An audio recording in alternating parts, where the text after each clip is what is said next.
اللهم صل على سيدنا محمد الفاتح لما أغلق والخاتم لما سبق ناصر الحق بالحق والهادي إلى صراطك المستقيم وعلى آله حق قدره ومقداره العظيم. بسم الله الرحمن الرحيم والحمد لله رب العالمين وأفضل الصلاة والسلام على سيدنا محمد وعلى آله وأصحابه أجمعين. We're very honored today, alhamdulillah, to have Dr. Wright here with us, Dr. Zakaria Wright from Northwestern University. Dr. Wright is a scholar of West African Islam, has specialized in Islam in that part of the world and in other areas as well, and has a particular interest in the Sufi traditions, and in particular the Tijaniya. Is that correct? That's correct. Alhamdulillah, mashallah. So it's an honor to have you here. It's a real treat. And can you tell us a little bit about how you got interested in your studies? Bismillah, wassalatu wassalamu ala rasulullah. Yeah, so when I first went to Senegal in 1997, I was conducting research as an undergraduate while I was at Stanford on kind of the history of Islam in Africa. And anyway, I found that after coming back, there was a real disconnect between the sort of lived tradition that I had seen, the kind of level of scholarship that people had, the way that they represented the tradition without sort of making it a polemical ideology to beat people over the head with, and the sort of grace and good manners that people had. There's a sort of disconnect between that experience that I saw and how people understood or had sort of racialized the understanding of Islam in Africa. So, you know, for example, after I came back from Senegal and I got to speak with, you know, the Muslim Student Association at that time in that part of the world, in California, they were saying things like, well, are they really Muslims in Africa, you know? And so I felt there was a need to sort of excavate and explore and explain the intellectual traditions of Black African Muslims. I felt there was an immense like treasury of knowledge and that could benefit first of all myself and then the larger Muslim community in America. It's very interesting and very profound. So it was your direct experiences with Islam and Muslims in Africa on the ground that led to your curiosity and juxtaposed with a misunderstanding back home. Right, and so then, you know, pivoting to my interest in the Tijaniya really had to do with, you know, the majority of Muslims in Senegal are a member of one of many different Sufi orders, primarily among them being the Tijaniya.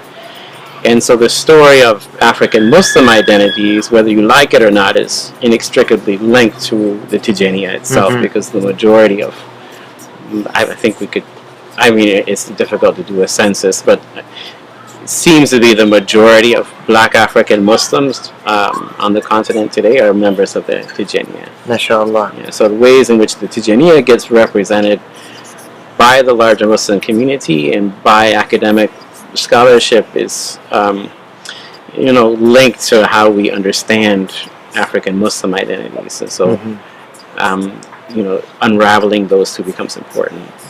Absolutely. Yeah. So when one hears of the Tijaniya in West Africa, one can't help but think of Sheikh Ibrahim Niyas, or Ba Niyas, as I believe he is known.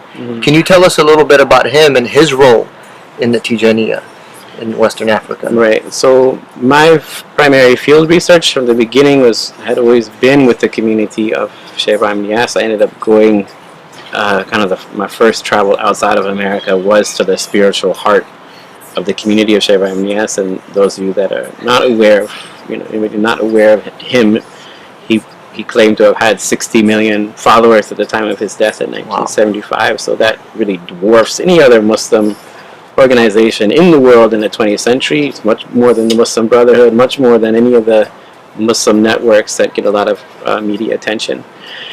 But it's not a political movement, it's essentially a network of knowledge transmission. So that's and I studied very closely with the grandson and spiritual successor of Sheikh Ibrahim Niyas, who was Sheikh Hassan Sisi. and he died in 2008. And after that, been studying very closely with Sheikh Tijani Sisi, who is Sheikh Hassan's successor and Imam of the Faida, as it's called, the spiritual flood of Sheikh Ibrahim Niyas. So that's been a great blessing, and all along methodologically I found it important to put these various knowledge communities in dialogue with each other. So, you know, what is the French colonial archive, for example, saying? What are academics saying? What are Muslim scholars themselves saying? What are the people that are receiving these knowledge communities in America, for example? What are they saying about the legacy of this movement? And so I think it's important not to sort of think of or understand these histories from any one particular perspective. You have to be able to put these multiple knowledge perspectives in dialogue with each other. And I think interestingly enough, that's something that's also replicated and has been going on within those communities themselves. You know, I remember first meeting Sheikh Hassan in 1997, and he was very interested in what various academics were saying. He himself had studied, was pursuing or had pursued a PhD program at Northwestern University. Oh wow! Chicago. I did not know that. Yeah, very interesting. And so that was sort of my connection later on to Northwestern. Was kind of remembering his attachment to that. Sure. Very interesting. So, the Tijaniya in Western Africa has largely moved and shaped by Sheikh Ibrahim Niyas and the Faida, which we never would have experienced or had known about had it not been for Sheikh Ahmed Tijani himself, the founder of the Tijaniya. Right. Can you tell us a little bit about that history and how Sheikh Ahmed Tijani came to be, maybe his earlier years, his education, so on and so forth? Yeah. Well, this connection is important, and I'm glad you kind of started with this modern day fruition. Really, that there's a narration in the Tijaniya that says that the root of the Tijaniya is in Morocco, its trunk is in Mauritania, and its fruit is in sub-Saharan Africa. All the way down. Yeah. But what's interesting about this is also thinking about this space as one sort of scholarly sphere in transmission of knowledge, not only North Africa, meaning Morocco, but also Egypt and other places. And so what's important to recognize from the outset then is that that the Sahara Desert is not a barrier so much as a bridge between cultures and the exchange of knowledge. So that it's very understandable that developments in 18th century North Africa should also have a reception in sub-Saharan Africa, not because West Africans were always beholden to the North. They were not. But because in many cases they prefigured or understood these ideas at the same time. So ideas that were interesting at the end of the 18th century for West African scholars coming out of Timbuktu, and this goes back a couple of centuries, they were interested in this idea of the tariqa Muhammadiyya, right? The idea that the essential path of Sufism was that of the Prophet Muhammad ﷺ, and that you can have a spiritual connection to the Prophet Muhammad ﷺ in the context of a broader scholarly expertise. So when Sheikh Ahmed Tijani comes to articulate those ideas, in some ways West Africans latch on to them because they've already been talking about them for a couple of centuries. And so, one particular example would be the famed prayer, Salat al-Fatih. That's right. Yep. The prayer of opening, which is the sort of essential prayer for the Tijaniya, is of course not actually the origin is not with the Tijaniya itself. It's with a scholar from Egypt, Muhammad al-Bakri, who dies in 1585. And he actually appears in the Timbuktu Chronicles, and he's somebody that has this habit of sort of appearing in Timbuktu. Okay. Despite the fact that we know about Muhammad al-Bakri, we don't know that he ever went to West Africa. But a clear connection. He appears in these Timbuktu Chronicles to say, this is a good book to study, etc. And so the Timbuktu scholars know him as the Qutb, and we know that some of them actually of that time, the late 16th century, and many of them did actually go to study with him and sit with him and bring back knowledge, but none of them brought back Salat al-Fatih. Salat al-Fatih was something that, according to the Tijani tradition, was sort of originally revealed to Muhammad al-Bakri, despite its pre-eternal origin according to Tijanis, but sort of that he kept it secret until the real owner of Salat al-Fatih would appear, which is Shaykh Ahmad Tijani. And so that's, today the Salat al-Fatih as a particular prayer has proliferated throughout all of the Sufi orders, but its origin is really with the Tijaniya. It's the idea, how it got popularized. It was really from what Shaykh Ahmad Tijani came and said, what was recorded in the Jawahir al-Mani. And most of the people that now you see them reciting Salat al-Fatih, they're not Tijani. They have some earlier connection, or their teachers had some earlier connection in initiation to the Salat al-Fatih, even if they weren't Tijani directly. Very interesting. Those connections there, one wouldn't assume that they exist. Yeah. So can you tell me a little bit about, tell us a little bit about what Shaykh Ahmad Tijani said in his work about the Salat al-Fatih?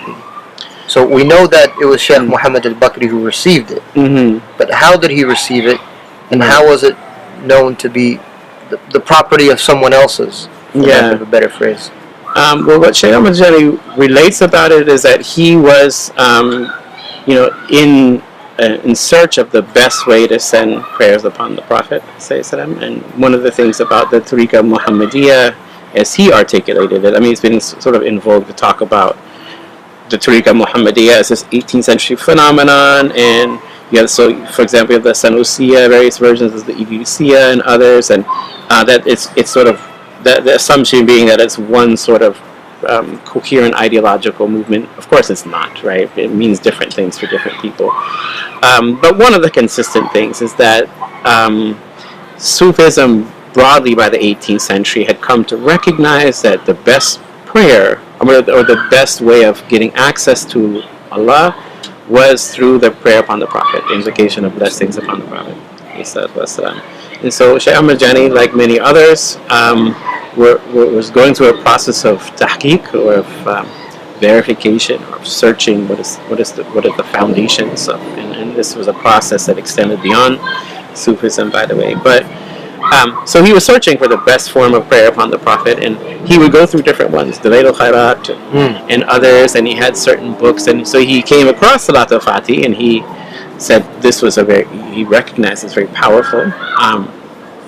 And then later on the Prophet came to him and told him to return to that one, that it was the best, and that it was 6,000 times better than any other type of prayer upon the Prophet. But the general context is understanding the magnitude for the Tijanis and most Sufis of the 18th century of the prayer upon the Prophet, that it's better than, there's narrations from the Prophet circulating at this time that, one prayer upon the Prophet is better than so many holy wars for the sake of Allah. And so this was, people were very much concerned, very much interested in the prayer on the Prophet. And so Shaykh Ahmad Tijani, of course, he has his own distinct salawat, different prayers that he got directly from the Prophet, such as Jawharat al-Kamal, Yaqut al-Haqa'iq, Salat al-Ghaybiyya. These are prayers that were not seen outside of the Tijaniya. But it's also indicative that he sort of reinvests the Tijaniya in this earlier. Muhammad al-Bakri, nobody knows what Sufi order he was, but probably Shazariya, as most people at the time were. And but he sort of reinvested the Tijani tradition in these earlier prayers, and Salat al-Fatih is not the only avenue that we can see that happening. There's many other prayers that he, like Hizb al-Bahri, the Horizon of the Sea from the Shazaliya, in which he's kind of taking the choice jewels of the earlier Sufi tradition and then reinvesting his own saintly authority by command of the Prophet in these earlier jewels. And so the Tijaniya has this interesting relationship with the earlier Sufi tradition, in which it's seeing itself as a sort of culmination, or bringing together the best of the Sufi tradition, but at the same time sort of purifying what's extraneous and not necessary. So can you tell us a little bit about Shaykh Ahmad Tijani's scholarly background? So he was trained as a scholar. He was from the fuqaha. So he's not just a Sufi, as most assume him to be, but he was also respected as a scholar in his own right. Right. I'm glad you asked this question. I think it's an important or significant oversight in most people's understanding of who Shaykh Ahmad Tijani was. So they exclusively focus, for example, on him seeing the Prophet in a state of wakefulness, and therefore that's the origin of the Tijaniya. I mean, of course it is, but the fact is that he has a much larger scholarly platform on which he was standing that made people listen to him. So it's not just like any old person saying, I've seen the Prophet and I have a new Sufi order, I have a new zikr, right? And many cases he would be forced by the Prophet to say what he said, but he, first of all, he's from Ain Mahdi in south western Algeria, which was about a century before his birth in 1737. Was already well known as a place for the specialization in Maliki jurisprudence, particularly in the study of the Mukhtasar Sidi Khalil. And so he studied all of the sort of classical texts, memorizing them at a very early age. Some reports say that he had a photographic memory. He seems to have been so well versed in the Maliki tradition that by the time he got to study the Mukhtasar Sidi Khalil, which is like the PhD of Maliki jurisprudence, he had already understood or already known the later chapters. Like he was writing them in his own head. Like he already understood it. Some of his ancestors also had a reputation for saintliness and scholarship, particularly with tafsir. One of his, I think his grandfather saw the Prophet and he recited to him the whole Quran in the Warsh Qira'ah. And the Prophet told him, that's how it was revealed to me. So there's he comes out of this broader scholarly tradition, and then his parents died when he was very young, when he was at the age of 15. They both died on the same day. He was left an orphan. And so the years after that, until he turned about 21, he had already emerged as a sort of mufti in that area. At 21. Right, which is no small feat, because this was a place of scholarship.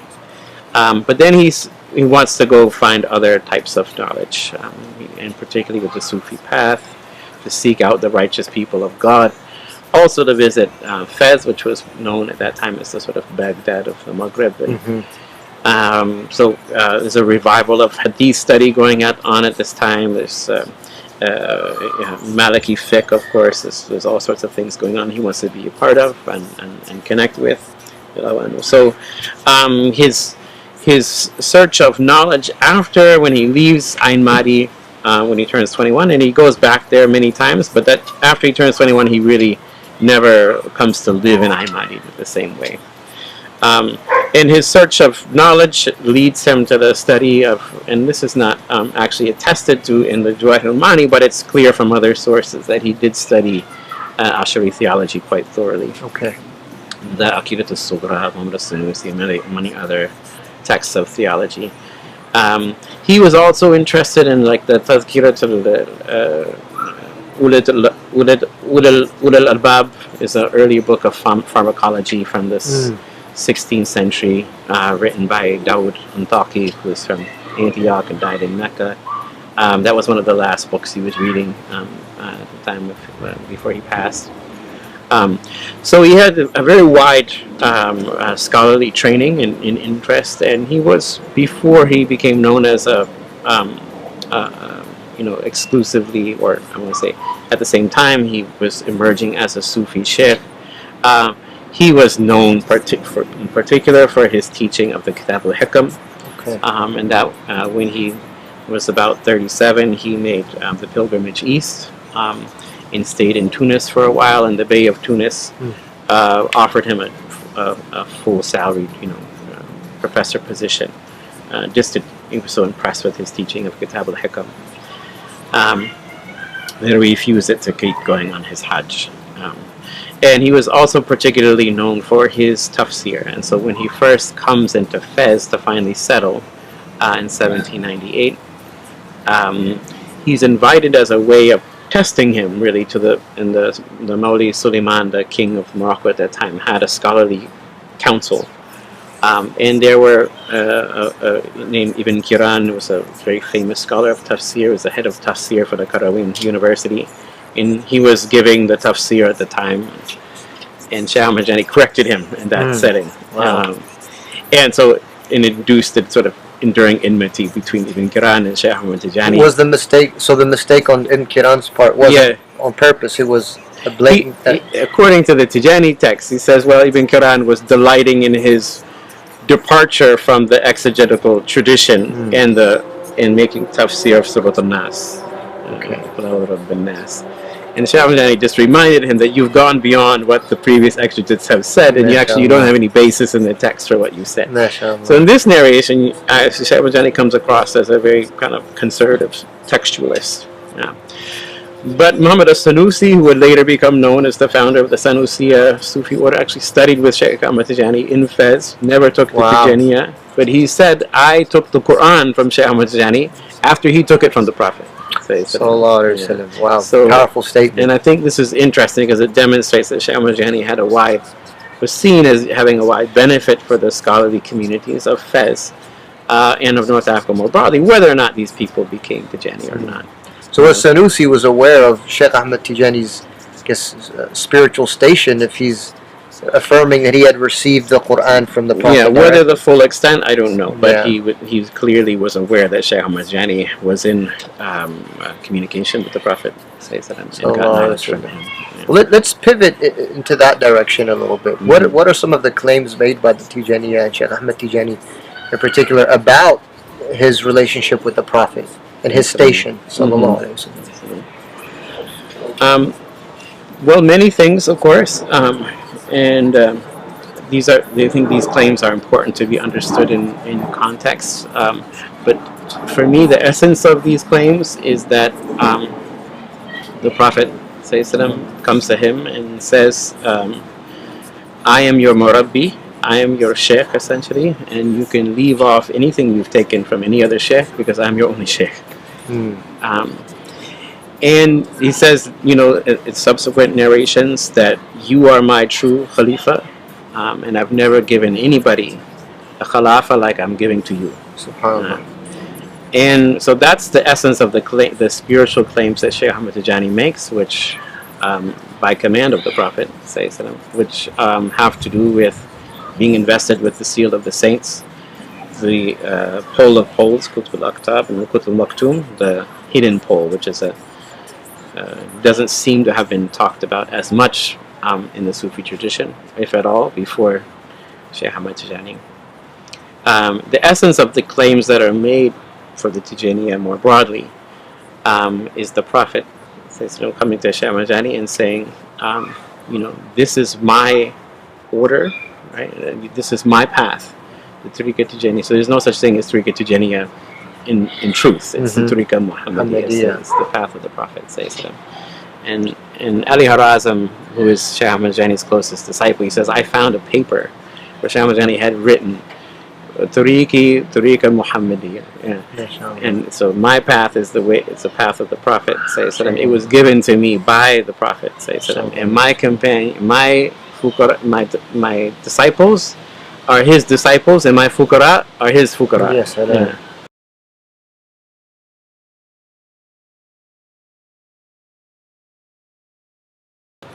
That's the essence of what the Tijaniya claims to offer for affiliates, is that you are, and the different narrations, whoever the Prophet says, according to the Tijani tradition, comes to the Shaykh Ahmad Tijani and says, your beloveds are my beloveds, your disciples are my disciples, whoever loves you loves me, essentially. So that the promise of the Tijaniya is this idea, the opportunity for proximity to the Prophet. So one of the things that I've been particularly fascinated researching about is the actual process of disciple verification that happens, where the close disciples are also seeing in the Prophet. And one of them in particular sees the Prophet 24 times a day. And the Prophet comes and says, if not for your love for Shaykh Ahmad Tijani, you would never have seen me. But it's this, so there's an ongoing conversation, it seems, in these texts between the Prophet coming to one of the disciples and saying, here's a poem for your master, memorize it and tell him the explanation. You know? And Shaykh Tijani then saying, okay, but I didn't understand this one part. Can you ask him again? You know? Wow. Yeah. But of course, this idea of seeing the Prophet ﷺ was earlier, evidenced and explained by the Sufi tradition. So, Dr. Wright, did Shaykh Ahmad Tijani, as a scholarly authority in his time, how did he deal with his social issues of the day? That's an interesting question, and I don't think has been paid enough attention to, right? Because these Sufi sheikhs and scholars, they also had an incredible rural constituency, and they were confronted with lots of different issues. And so he's asked about, smoking, for example. Moulay Suleiman, the king of Morocco at that time, most of the tobacco trade is going through Morocco, it's coming out of West Africa. And in fact, the scholars of Timbuktu have already said, yeah, tobacco is okay. And Moulay Suleiman says no, right? And so there are other, and so Shaykh Tijani is asked, and he basically says, well, I'll tell you the story of my sheikh, Mahmoud Kurdi, who is the Khalwati sheikh in Egypt. He said, he was asked the same question, and Mahmoud Kurdi said, wait till I see the Prophet. So Mahmoud Kurdi says, I saw the Prophet last night, comes back and says, and a person served him coffee, and he drank it. And then he said, a person came in to greet him and his companions, who was a smoker, and Shaykh Tijani inside the Prophet in the dream didn't even let the smoker enter the room and chased them out. So Shaykh Tijani, secondhand smoke. He knew about secondhand smoke. Shaykh Tijani was very insistent that smoking was haram. And later Tijanis, like the father of Shaykh Ibrahim Niyas, like and Hajj Abdullah Niyas, is actually worse than alcohol. Wow. Because you can, if you're a drinker and you're a Muslim, you know that it's haram. But if you're a smoker, so he wouldn't give, Al-Hajj Abdullah Niyas wouldn't give the wird to anybody who was a Tijani, and he would take back the ijaza from anybody who gave a smoker a wird, the wird. Wow. Yeah. Very powerful. So anyway, he was pretty insistent on that. Some of the other social issues had to do with processed sugar. And you gotta be kidding me. Yeah, so he himself, Sukr al-Qalib, he himself said, Sukr al-Qalib, to me, processed sugar is like wine, it's haram. That is profound. And so they asked him why, and he said, it's because it's mixed with blood. And he didn't explain further, but it's very interesting because, of course, the sugar at that time is literally mixed with the blood of slaves coming out of the Caribbean and Brazil and other places. But, other scholars at that time were saying other things that, because it's been refined by Europeans, we can't trust. Maybe it's mixed with pig's blood and that kind of thing. Well, how about today? We know that, the sugar is taken up by your bloodstream, and insulin is released to carry that sugar into, and so you develop this. He didn't say that, but but it applies even today. But what I should mention is that he didn't make that. Then his followers are like, do we also, because we like to have sugar in our tea. He said, I'm not making this, but for my. So later on, he sort of retracted it, but he said, I have made it binding on myself, so I will never drink it. I will never have the processed sugar, but the rest of you is okay. Wow. The other major thing which is interesting is about slavery. And of course, enslavement in North Africa during the time is problematic. Largely because their previous generations in Morocco had kind of an insatiable desire for sub-Saharan African slaves. They're filling the armies, and their whole communities of Black Africans living in Morocco. Some of them are getting lots of prestige and rising through ranks, but of course there's certain and so you have scholars of Timbuktu saying, well, look, you can't just take any slave from Black Africa and pretend you don't know that most of us are Muslims. So Shaykh Tijani is upset about this, and he says, he quotes a narration from the Prophet, which I haven't heard. I mean, I haven't really checked it, but I haven't heard it elsewhere outside of the Tijani source, where the Prophet says, do not become disbelievers after me by enslaving each other. Wow. And so he is very insistent that this needs to be, you need to be careful. and he, you know, he hears of somebody in Fez who has a slave, a rich person who is mistreating that slave, and he says, by Allah, maybe that person not smell the fragrance of paradise for mistreatment. So he's jalali with this. He hears of another person who has enslaved a woman, and he says, I am the one enslaved. I am the one enslaved, and we are not to be. I am the one sold, and we are not to be sold. And I am the one manumitted, but we are not yet freed. In other words, he gives this sort of interesting correspondence between himself, this great Sharif and elite scholar, to the lowest of the low, saying there's no difference in the humanity between us. So how dare you you think ill of this person's humanity, that you would enslave them. He is said to have spent almost all of his wealth in freeing slaves personally, but of course we can't take it out of context. I'm not claiming that he's an abolitionist, that he's ever insisted that the entire system of enslavement should be overturned. But in its context, I think it was somewhat revolutionary, and it was remarked upon as such. Yeah. Reminds me of what we understand about a true Insan al-Kamil. One who's very much involved in the spiritual life, in the religious, devotional life of the people, but also he's there on the ground, looking after people socially, and that sort of thing. Yeah, I get that sense. And, people related about him, whether, we met with success through our companionship with Shaykh Ahmad Tijani in our spiritual affairs, but also in our worldly affairs. And that's one of the things about the Tijaniya too, that he says this. What he means by tariqa to shukr, the way of gratitude, is that you should not be, you don't have to be beating up on your bodily existence just to be a Sufi. If you want to be, you can be a Sufi and be wealthy. You can be involved in the world, and so he's, sort of suggesting that the best. The best way is simply to follow the way of the Prophet. The Prophet was not making extensive halwa, spiritual retreats. He was not removing himself from relationships with women, from relationships with money, from relationships with politics. There are certain conditions in which you engage with those things, but the best Sufi is the one who's literally following the footsteps of the Prophet. And that's why Shaykh Ibrahim Niyas, he says later on, in how he thinks about the faida, is being on. He says, if the Prophet ﷺ were to take a step, I will walk in that way. If he were to stop, I would never go to that place. I would never move beyond where the Prophet Muhammad ﷺ has stopped himself. So this is this idea of the tariqa Muhammadiyya as the Muhammadan path is a sort of consistent, unifying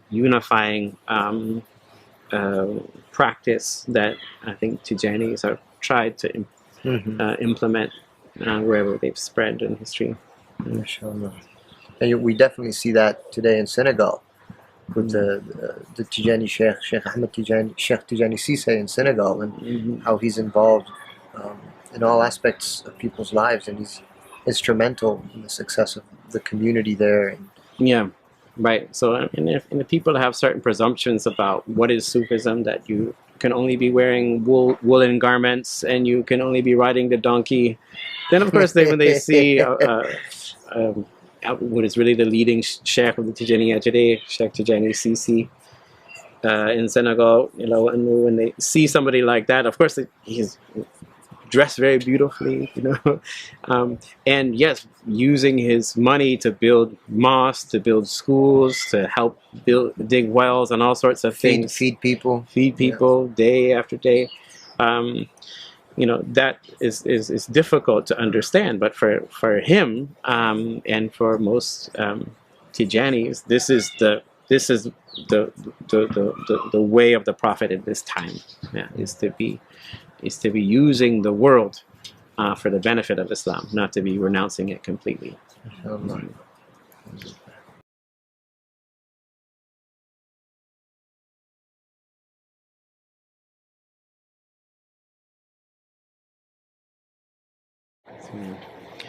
Yeah, so this is a really good question about the Prophet ﷺ indicating that people would come after him that are likewise of grandeur. And, you know, the El-Hajj Marfuti, who is the sort of establishes this Islamic state under the banner of the Tijaniya in 19th century West Africa, he says, the least thing when the companions see us on the Day of Judgment is that what the least thing they can say is, at least we have left behind us men. So, but in this case, the Shah Mahjani is saying that, you know, this is actually due to the enduring spiritual support of the Prophet Muhammad ﷺ to his community. And he says, the Sharia is complete, that the Prophet ﷺ has completed the Sharia in his own lively, earthly life. But he had begun to entrust a special training to his elite companions, whomever he likes. And that entrustment does not end with his death. And he has continued to train and guide the elite of his community until the present. And he says, whoever thinks otherwise is guilty of denigrating the rank of the Prophet. And if he doesn't repent of his deluded conviction, he may die as a kafir. Wow. So he's very serious statement about that. Yeah. I think there's another hadith in which the Prophet says, my life was good for you, but my death is also good for you. Yeah, that's subhanAllah, profound. So you mentioned Sheikh Ahmed Tijani ended up in Fez and was based out of Fez. And can you elaborate more on that? Shed some more light on that for us. Well, the first thing to understand is that when he comes to Fez, although his final spiritual claims come only a few months after his arrival to Fez, he's a 63-year-old sheikh at that time. He's been, the Tijaniya has been flourishing for 16 years, mostly in Algeria, but also in Morocco and other places, and down into Mauritania during this time.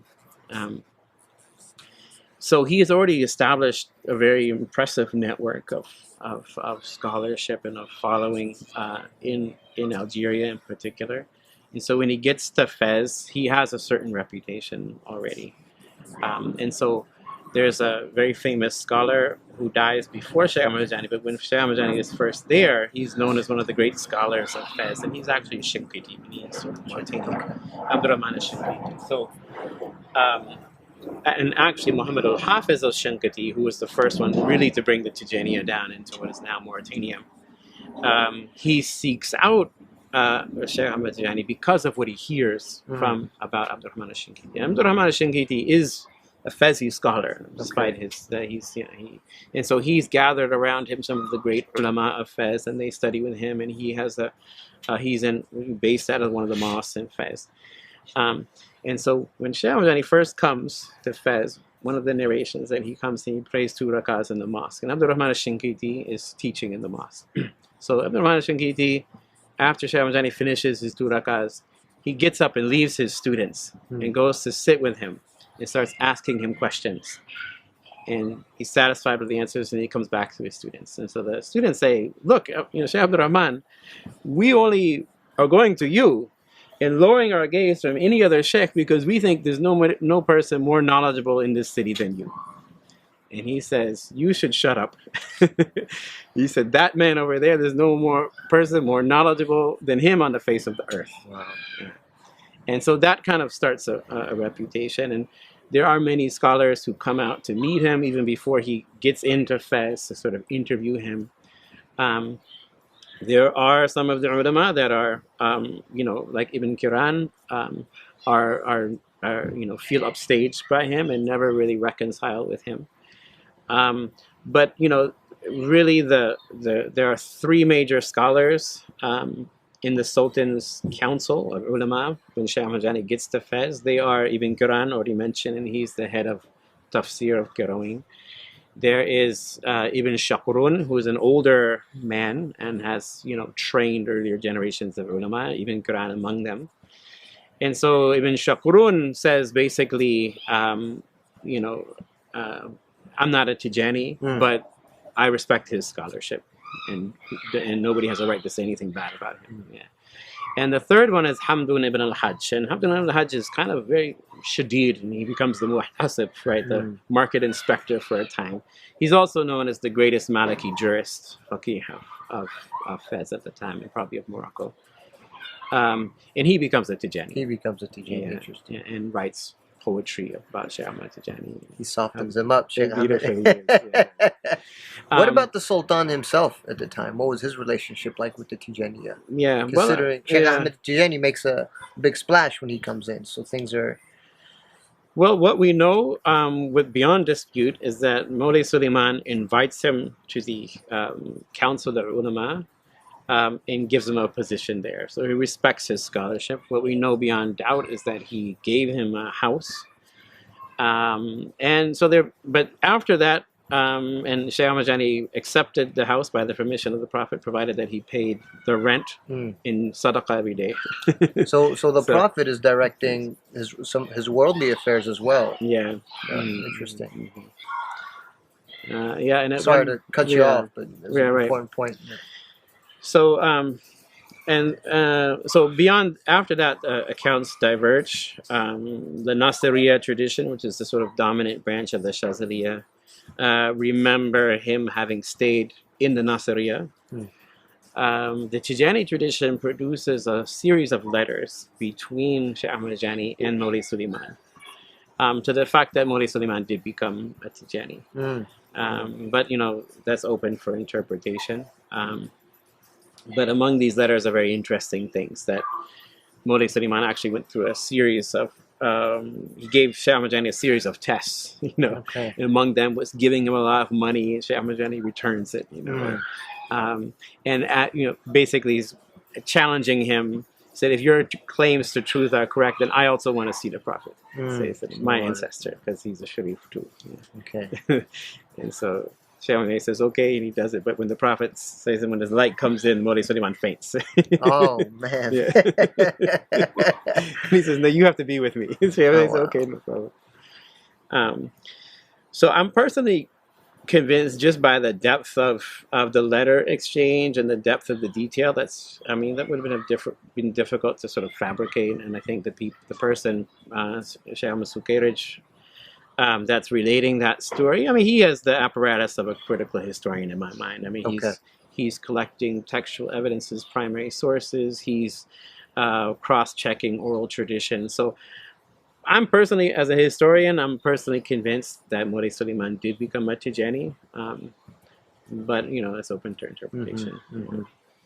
But of course, you know, he has a Shaykh Ahmad Tijani, his reputation, you know, I've been sort of emphasizing these scholarly pursuits and resonance simply because they've been left out from a lot of understandings of who he was.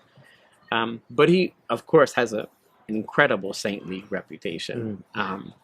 That, you know, and some examples of his, you know, miracles, and this is a sort of on a day-to-day basis. You know, two different ulama come to sort of sit with him, and before they go, they say, we don't really know who he is, but we want to, you know, one says, I'm going to give him some money just for hadiyah because he's a great person, you know.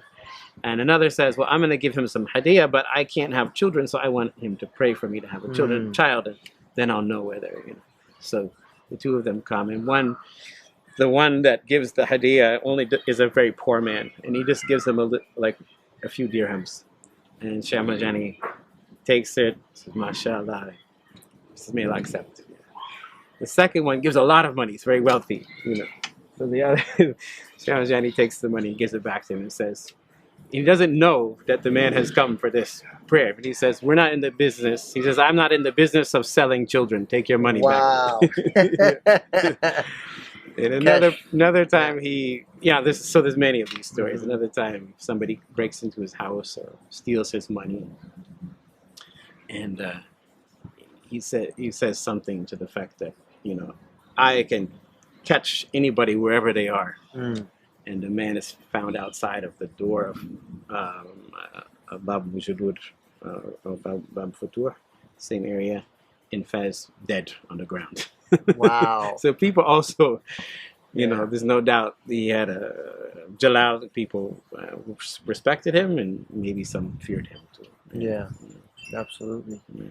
Well, this has been a fascinating conversation. I really appreciate your time.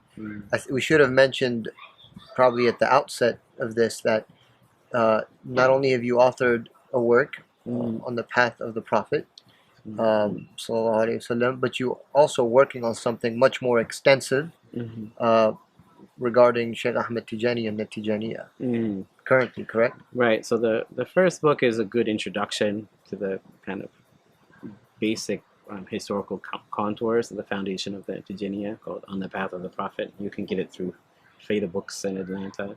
My work now is a kind of returning to a more deeper analysis, and that book is still under review, so I can't talk about the specifics now, but look for it soon, inshallah, the next year or two. It's called Islam. So far it's called Islamic Realization and Sainthood in 18th Century North African Islam. Yeah. Well, thank you very much, Professor. I appreciate it. Thank you. And we hope to see a lot more work and scholarship in these areas from these. Great. Thank you. Thank you. Yeah. Assalamu alaikum.